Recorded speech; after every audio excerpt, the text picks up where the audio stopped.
증인은 위와 같이 김효영 장관과 통화하고 약 3분이 지난 00시 32분경 피고인으로부터 전화를 받아 29초간 통화하고 00시 34분경 피고인으로부터 전화를 받아 16초간 통화하였으며 00시 36분경 다시 피고인으로부터 전화를 받아 25초간 통화했는데 이때 무슨 통화하셨나요?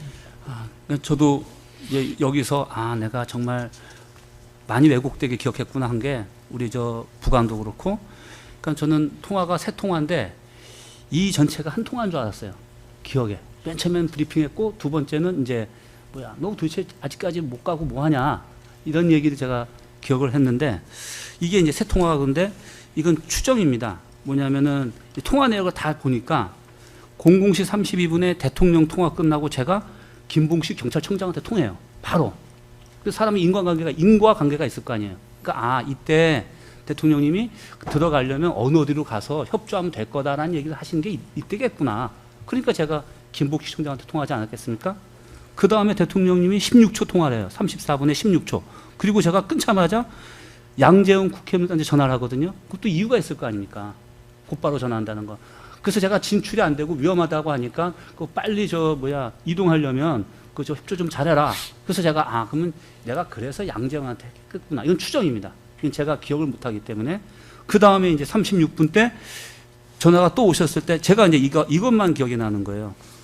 사실은 원래 기억이 안 났다가 12월 6일 날 인터뷰하면서 대통령님과 몇 번 통화했냐 해서 제가 한 번이라고 하고도 이상하게 아닌 것 같았어요. 분명히 몇 번 더 한 것 같은데. 그래서 제가 물어볼 사람이 없는데 그날 12월 6일 날 직무정지가 됐어요. 그래서 제가 그러면 내가 딴 데로 가면 내 옆에 있던 사람은 부관인데 부관밖에 모르는데 얘랑 나랑 헤어지면 난 영원히 모르겠다 해서 제가 저녁 때 부관 내가 기억이 안 나는데 야 혹시 그 당시 때 그 내용도 통화 내용 너 혹시 기억나는 거 있냐? 했더니 그때 얘기해 주더라고요. 그때 그 친구는 두 번째 통화라고 얘기를 하면서 대통령님이 야 뭐 안 가고 뭐 하냐 왜 진행도 못 하냐 하시면서 4명이 들어가면 1명 정도 이렇게 못 들고 나오냐 이렇게 얘기하셨다는 거예요. 그래서 제가 생각이 나더라고요. 근데 그때 상황이 제가 진술도 그렇게 했지 않습니까? 대통령님이 사령관한테 지시한 게 아니라 혼잣말로 화내는 것 같다라고. 왜냐하면 그 상황과 하나도 안 맞는 얘기를 하셨어요. 왜냐하면 저는 지금 병력이 나가지도 못하는데 그러니까 막 화를 내시면서 혼잣말 같이 막 짜증을 내시고 막 언성이 올라가셨던 기억이 나요. 그러면서 야 너네 군인들이 그 민간인들 이렇게 그걸 의식하면서 그렇게 안 되냐? 너희가 들어가서 이렇게 해서 끌어내면 되는 거 아니야?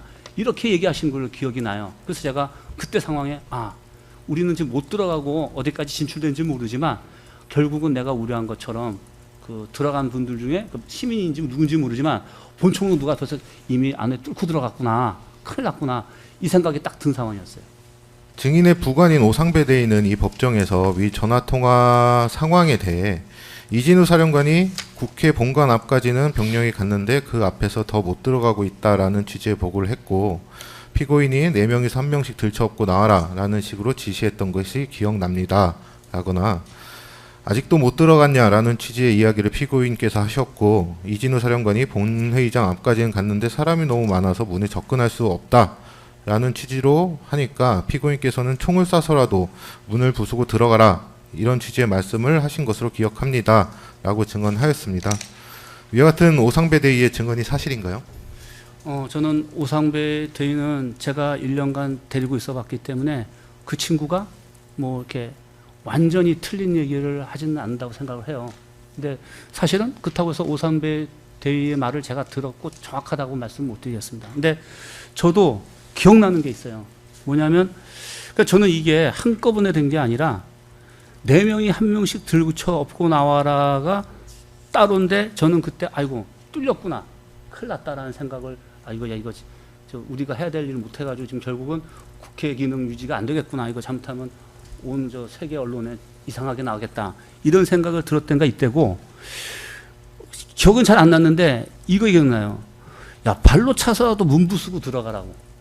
발로 차라는 얘기는 제가 들었어요. 근데 그때도 제가 그러니까 제가 좀 사실 되게 창피한 얘기인데 국회 본관까지 병력이 갔다는 건 보고를 받고 보고 받고 안 상태에서 보고 드린 게 아니라 저 24분에 넘어갔다는 걸 제가 알았기 때문에 이쯤 되면 가지 않았을까 상상하고 얘기한 거였어요. 좀 사실은 사령관으로서 좀 비겁한데 그때는 이제 저 대통령께서 막 뭐라 그러시니까 그렇게 얘기를 했었기 때문에 사실 제 병력이 어디까지 갔는지 잘 모르는 상태에서 했기 때문에 이거는 저희 상황을 알고 한 얘기가 아니라 제가 마치 시민들과 자꾸 부딪히고 해서 안전이 우려되고 이런 얘기를 하니까 대통령께서 야 군인이 그런 거 탁탁탁 해서 저 요령 있게 못하냐 뭐 이렇게 그 모양으로 하냐 이렇게 제가 이해되는 이제 말씀이었고 그다음에 마지막에 그 문부수고 들어가라는 것은 제가 딱 듣는 순간에 되게 이상했어요. 왜냐하면 대통령님이 만약에 이 비상경이면 저도 육군 중령 때 위기 관리를 하면서 핵실험 도발이 있었을 때 대통령님이 이런 걸 위기 관리를 하면 다 옆에 스태프들이 있어요. 뭐 NSC든 뭐든. 그렇기 때문에 이런 걸 지시를 할 때 다 어떤 조언을 듣고 얘기하거든요. 근데 발로 차고 부수고 하면 이런 거를 이게 어떤 회의체에서 나오는 얘기는 절대 아니지 않습니까? 그래서 이분 지금 엄청 화가 나가지고 막 얘기하는구나. 그래서 제가 그때 굉장히 좀 실망을 좀 했습니다. 이건 지금 화가 나서 제가 안 되고 위험하고 좀 이런 얘기를 자꾸 드리니까 저한테 굉장히 불편하게 그리고 좀 화도 내시고 질책성으로 했다고 저는 그렇게 이해했었습니다. 178항입니다. 추가 증거 기록 순번 285번 중앙지역 군사법원 이진우 증인신문 녹취록입니다. 증인도 군사법원에서 너무 꽉 막혀서 아무것도 안 되고 안전 자체가 위험합니다. 그런 식으로 말씀드렸어요. 그랬더니 야 4명이 한 명씩 데리고 나올 수 있지 않냐는 얘기는 너 핑계대지 말고 들어가서 끄집어내. 어떻게든 간에 할 수 있잖아. 이렇게 이해했어요. 못한다고 얘기하니까 왜 못한다고 말해. 못한다고 말해라는 취지로 이해했어요. 라고 증언을 했는데 네. 피고인이 증인에게 그런 말을 한 것은 사실이죠. 이걸 제가 정말 지금 와서 하면은 마이크 좀 가까이 대고 이거를 제가 참 당시에 비상경 선포 해제되고 해제가 되고 저는 며칠 뒤에 구속됐지 않습니까? 그리고 우리 검사님께서 질문을 계속 하셨고요. 근데 처음엔 제가 국현 얘기는 못 들었고 그다음에 우리 부하가 그렇게 말하면 그렇게 되는 것 같고 근데 계속 12월 말까지 TV를 보니까 계속 그 얘기가 나오는 거예요.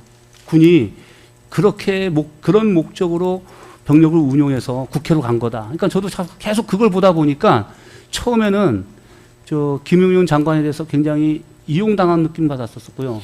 그 다음에 야 그러면 이런 거였으면 우리가 좀 그런 거 한 건가? 근데 이게 그 다음부터는 이제 제가 오늘 제일 처음에 말씀드린 게 비상계엄 당시 끝난 이후에 TV를 보지 않을 때 상황을 제가 얘기를 하는 거 말씀드리는 거고 그 뒤에 다 섞이면 이렇게 돼버려요. 이게 그렇게 해석되는 거예요, 저도. 근데 제가 그때 이런 말씀도 드렸어요. 대통령이 체포하란 말도 한 거라고 얘기했어요.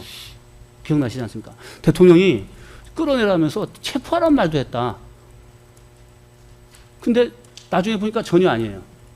체포하라는 사람이 아무도 없고 제가 유일하게 제 밑에 김창학 대령한테 우리 병력 건들면 체포한다고 말하고 끄집어내라고 한 게 제가 말해놓고 대통령이 말한 것 같이 제가 얘기했어요. 그러니까 정말 이 왜곡이라는 게 굉장히 크구나라는 생각을 제가 듭니다. 방금 말씀하신 피고인이 체포라는 단어를 얘기했다라는 부분 관련해서 네네. 그걸 뭐 제가 먼저 물어본 적도 없고 제가 얘기했지 않습니까? 예.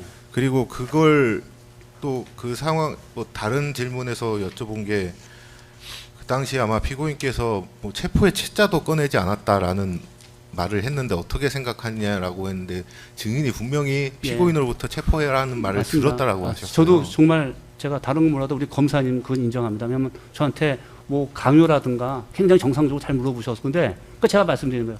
제 스스로 얘기하잖아요. 그러니까 제가 스스로 자꾸 TV 보니까 제가 그렇게 됐을 거라고 생각을 하면서 말을 한 거예요. 근데 진짜 저는 그랬을 거라고 믿었거든요. 근데 나중에 보니까 어디에도 그게 없어요. 그다음에 오상배도 그 얘기를 안 해요. 그래서 제가 내가 뭘 잘못한 거구나. 그때는 제가 알게 된 거죠. 그 증인이 그때 당시에는 체포라는 말을 했다고 생각을 했는데 네. 나중에 증거 기록을 보니 그런 체포라는 단어가 안 나와서 네. 안 했다고 생각하시는 건가요? 그렇죠. 그러니까 전혀 기억이 그러니까 제가 제 스스로 그만큼 왜곡되고 상상을 한다는 거예요. 왜냐하면 나중에 그 12월 4일 이후에 제가 거의 20 이상을 매일 TV를 보고 매일 조사받고 하다 보니까 말씀 안 하셨지만 제가 그렇게 상상을 하는 거예요. 증인 12월 9일쯤 구속되시지 않았나요? 예. 9일인가 13일인가 참 하여튼 그런 것 같아요. 언제인지 정확히 기억은 안 나는데 네네. 어쨌든 중순 이전이었던 것 같은데 맞습니다.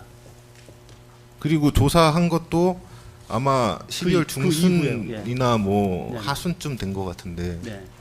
그러면 증인이 기억이 가장 오염되지 않을 때 진술을 하신 거잖아요. 그 이후에 그 상황에 TV랑 국회에서 마이크 제가 조금만 가까이 좀. 그때 매일 TV 보고 인터넷 보고 유튜브 보고 그다음에 국회에서 말 들을 때는 정말 상상을 못 합니다. 그 마음에 느껴지는 그 부담과 제가 스스로 해석이 자꾸 바뀌어 간다는 게 근데 저는 그때 몰랐어요. 또 우리 검사님도 저한테 그런 거를 뭐 얘기하거나 하신 적 없지 않습니까? 근데 제가 그렇게 생각할 정도로 오염이 돼 있다는 건 제가 알아요.